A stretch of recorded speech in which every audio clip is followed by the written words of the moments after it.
Hello students. आज की इस वीडियो में मैं आपको बताऊंगा हरियाणा बोर्ड क्लास 9 नैतिक शिक्षा चैप्टर नंबर 10 की एक्सप्लेनेशन। पार्ट का नाम है हौसलों की उड़ान। यहाँ पे एक हमको सिंपल सी प्यारी सी कहानी दे रखी है कि हमारी सोच और हमारे जो विचार हैं वो किस प्रकार से हमारे जीवन को बदल सकते हैं। तो यानी कि हौसलों की उड़ान, हम अगर हमारे अंदर जिगरा है कुछ करने का तो हम उसको हासिल कर सकते हैं। उसी के बारे में ये प्यारी सी कहानी रहने वाली है। चलो शुरू करते हैं। मैं हूं अजय और आप देख रहे हैं CCL क्लास। लेकिन वीडियो शुरू करने से पहले बता दूं, अगर आपको क्लास 9 नैतिक शिक्षा के किसी भी चैप्टर के एक्सप्लेनेशन या इंपॉर्टेंट क्वेश्चन आंसर देखने हैं तो आपको जो है डिस्क्रिप्शन में प्लेलिस्ट का लिंक मिल जाएगा, वहां से देख लेना। अगर सब कुछ लिखा हुआ चाहिए तो वेबसाइट है cclchapter.com। गूगल पे जाके सर्च करना और इस वेबसाइट से आपको सारा कंटेंट लिखा हुआ भी मिल जाएगा। अब शुरू करते हैं चैप्टर को, हौसलों की उड़ान। एक पौराणिक प्रसंग के अनुसार, पौराणिक प्रसंग होता है पुरानी कहानी, पुरानी बातों के अनुसार, महाभारत के युद्ध में आहत हुए भीष्म ने दृढ़ इच्छा शक्ति के बल पर अपनी मृत्यु को सूर्य के उत्तरायण होने तक टाल दिया था। यानी कि ये जो है ना, वैसे तो हम लोग मानते हैं कहानियों में, तो मैंने जहाँ तक सुना है कहा जाता है कि भीष्म को जो है इच्छा मृत्यु का वरदान था, कि वो अपनी इच्छा से ही अपनी मृत्यु को जो है मान सकते थे कि जब मैं चाहूंगा तभी मैं मरूंगा। वैसे वाला उनको वरदान था कहानियों के अनुसार, जो मैंने सुना पढ़ा है उसके बारे अकॉर्डिंग। तो अब ये लोग बोल रहे हैं कि मृत्यु को जो है सूर्य के उत्तरायण होने तक उसने टाल दिया था। प्रारंभ में पढ़ाई से वंचित रहे कालिदास ने, देखो कालिदास की कहानियां तुमने पढ़ी होंगी, कविताओं की व्याख्या वगैरह करोगे आने वाले क्लासेज में भी, तो उन्होंने जो है पहले पढ़ाई नहीं करी, कुछ भी पढ़े लिखे नहीं थे, वो अनपढ़ थे।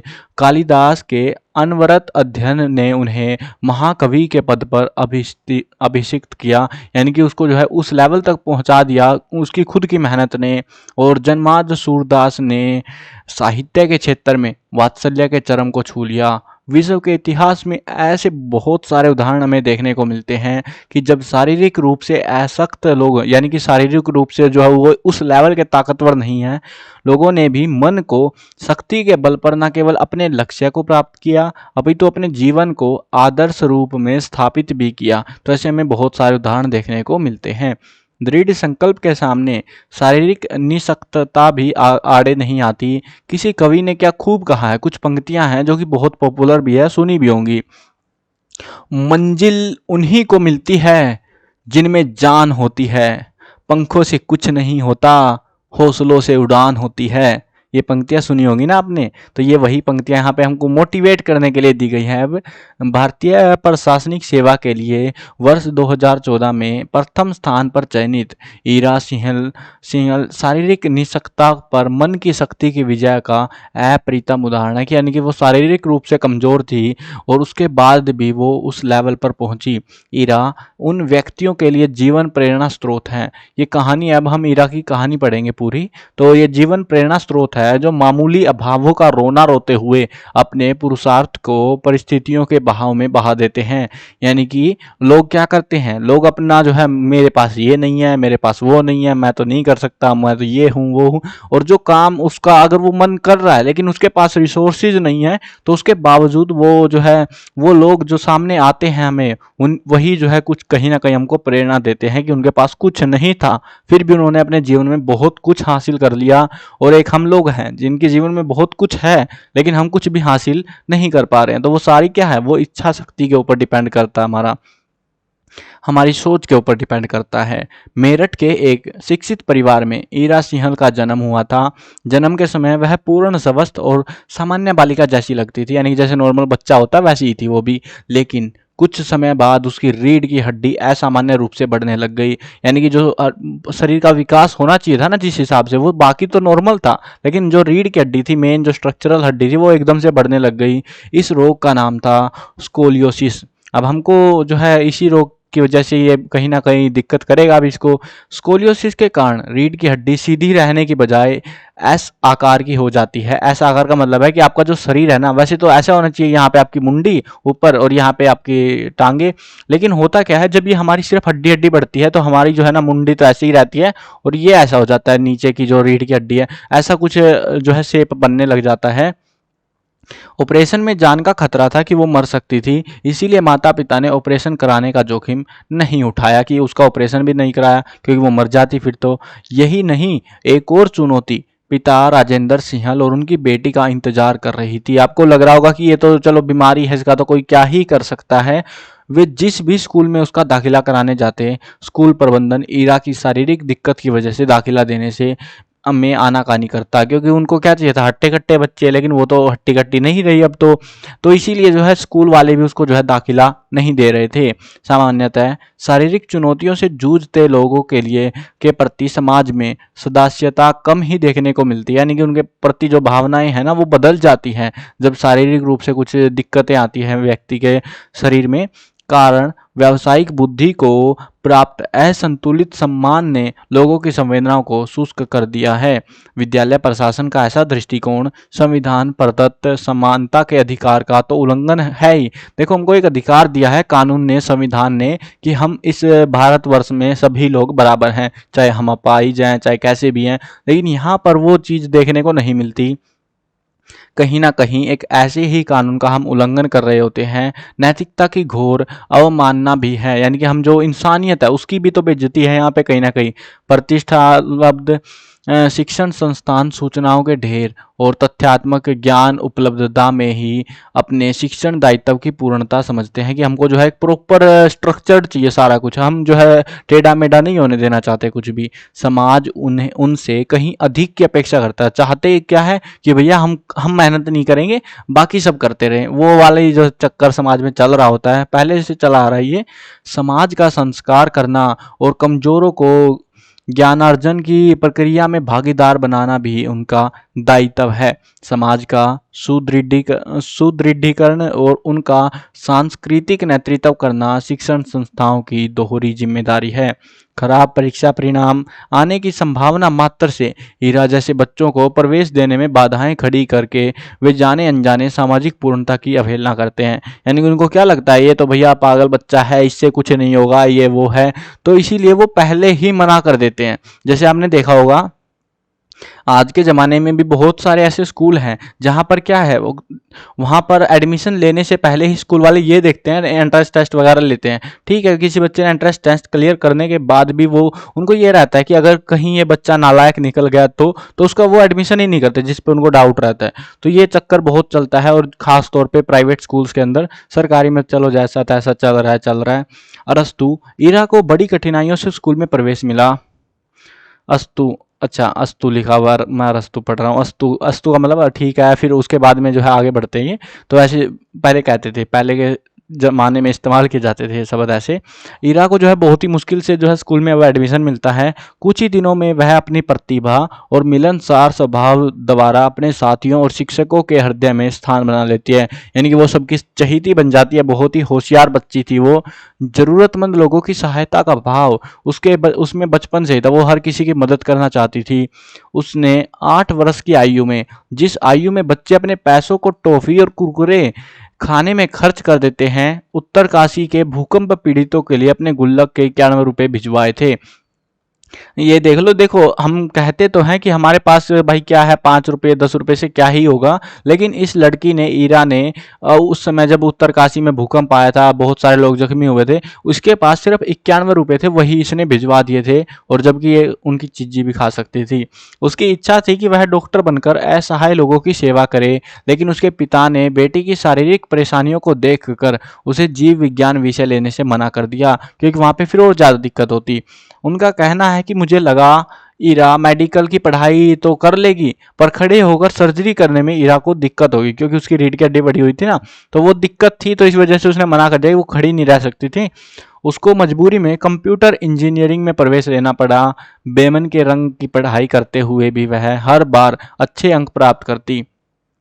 बेमन होता है यानी कि मन नहीं कर रहा उसका इंजीनियरिंग करने का, मन तो कर रहा था डॉक्टरी करने का, तो बिना मन के जो है वो पढ़ाई कर रही थी, और इसके बाद भी उसको अच्छे नंबर मिल रहे थे। तकनीकी पढ़ाई में ने उसके हृदय की सरसता को छीन लिया। ऐसा नहीं था। कॉलेज के दिनों में वह नाटकों में अभिनय किया करती थी। अभिनय के साथ साथ उसे कविता लिखने, साहित्य पढ़ने का भी शौक था। उनका मानना है कि अच्छा साहित्य मनुष्य को जीने की कला सिखाता है कि कैसे हम हमारा जीवन जी सकते हैं। ये साहित्य होता है, बेसिकली कहानियाँ होती हैं जीवनी टाइप में, वो चीज़ें हैं ये। कंप्यूटर की पढ़ाई के बाद उन्होंने फाइनेंस और मार्केटिंग में एमबीए किया। अब ये जो फाइनेंस होता है ना, मतलब लोगों को मार्केटिंग वगैरह सामान बेचना है, उन चीज़ों के रिगार्डिंग होता है ये। तो इसमें जो है उन्होंने एमए किया, मास्टर्स किया, और इस आधार पर एक कंपनी में उन्होंने नौकरी भी की। नौकरी के दौरान ही ईरा का मन सिविल सर्विस में जाने का बना कि मैं तो सिविल सर्विस में जाऊंगी, यानी कि समाज सेवा टाइप की जो नौकरियां होती हैं उनमें। मेहनत और ध्येय के प्रति एकाग्रता से वे लगातार 3 बार सिविल सर्विस की परीक्षा में सफल रही। लेकिन इसका दुर्भाग्य भी कम हटीला नहीं था। अब आपको लग रहा होगा चलो ये अब तो चलो हो गया काम, पढ़ ली लड़की और उसके बाद में जो है आगे अब नौकरी भी मिल जाएगी, एग्जाम पास हो गया। लेकिन नहीं, जीवन इतना आसान कहाँ था। शारीरिक असामान्यता के कारण उन्हें नियुक्ति नहीं दी जा सकी कि वो पेपर तो क्लियर कर दिया, अब जो फिजिकल स्ट्रक्चर था वो तो खराब था, अब उनको तो चाहिए था फिट बंदा, लेकिन ऐसे कैसे एडमिशन दे उसको, कैसे नौकरी दे। ईरा इस पर भी हार मानने वाली नहीं थी। वे अपने अधिकार के लिए कोर्ट गई। कोर्ट ने उनके पक्ष में फैसला सुनाते हुए सरकार को उन्हें नौकरी देने का आदेश दिया कि नौकरी दो इसको। इस प्रकार उन्हें भारतीय राजस्व सेवा में काम करने का अवसर मिला। लेकिन यह एक पड़ाव था, मंजिल नहीं थी, यानी कि वो अंतिम जो टारगेट था ना वो नहीं था जो उसने सोचा था। उसने चौथी बार सिविल सर्विस की परीक्षा दी और इस बार वह हुआ जिसकी सामान्य व्यक्ति तो कल्पना भी नहीं कर सकता था। क्या हो गया ऐसा? चयन सूची में ईरा का स्थान सर्वोच्च था, यानी कि जो कंपटीशन हुआ था, जो पेपर एग्जाम हुआ था, उसमें उसने टॉप किया था, फर्स्ट नंबर पे आई थी, जो कि लोगों की सोच से बहुत आगे था, कोई सोचता भी नहीं इतने आगे का। उसकी इस उपलब्धि ने देश को चौंका दिया कि ऐसे जो है शारीरिक रूप से कमजोर बच्चा भी जो है देश में जो है अपना योगदान दे सकता है, अपनी जो है तरक्की कर सकता है, बुद्धिमान बन सकता है।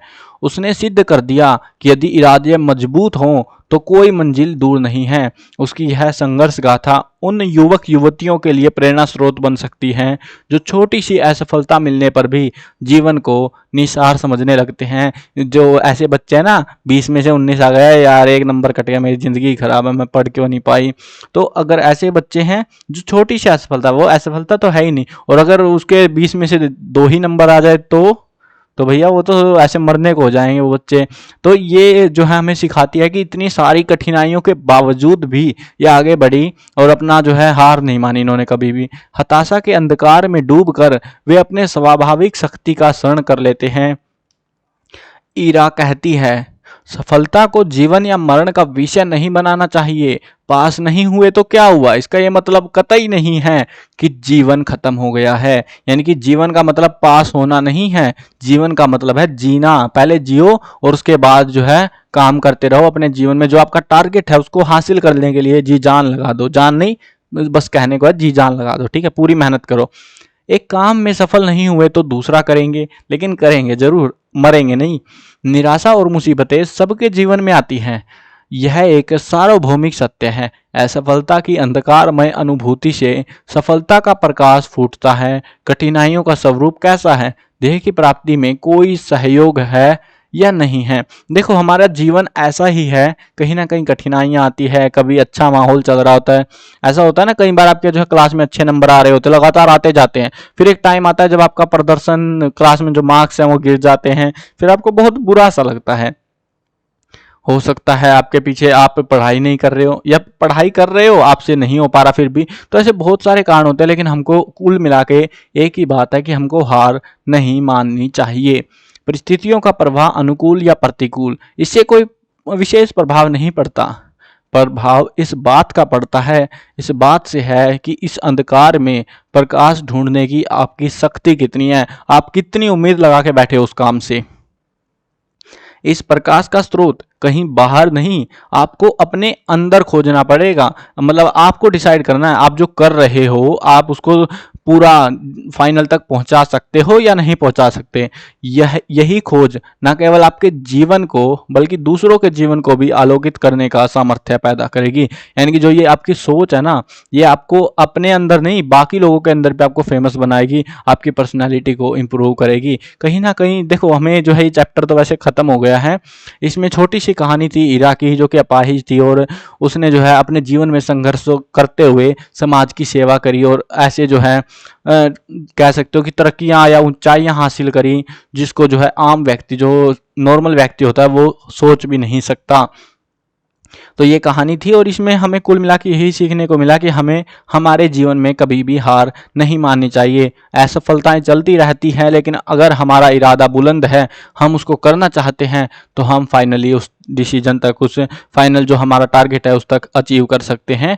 आपको हार बिल्कुल नहीं माननी, बस आपको यही ध्यान रखना है। ठीक है, तो ये था हमारा, और सारा कुछ डिपेंड किसके ऊपर करता है? हमारे ऊपर, कि हम क्या कर रहे हैं उस टाइम पे।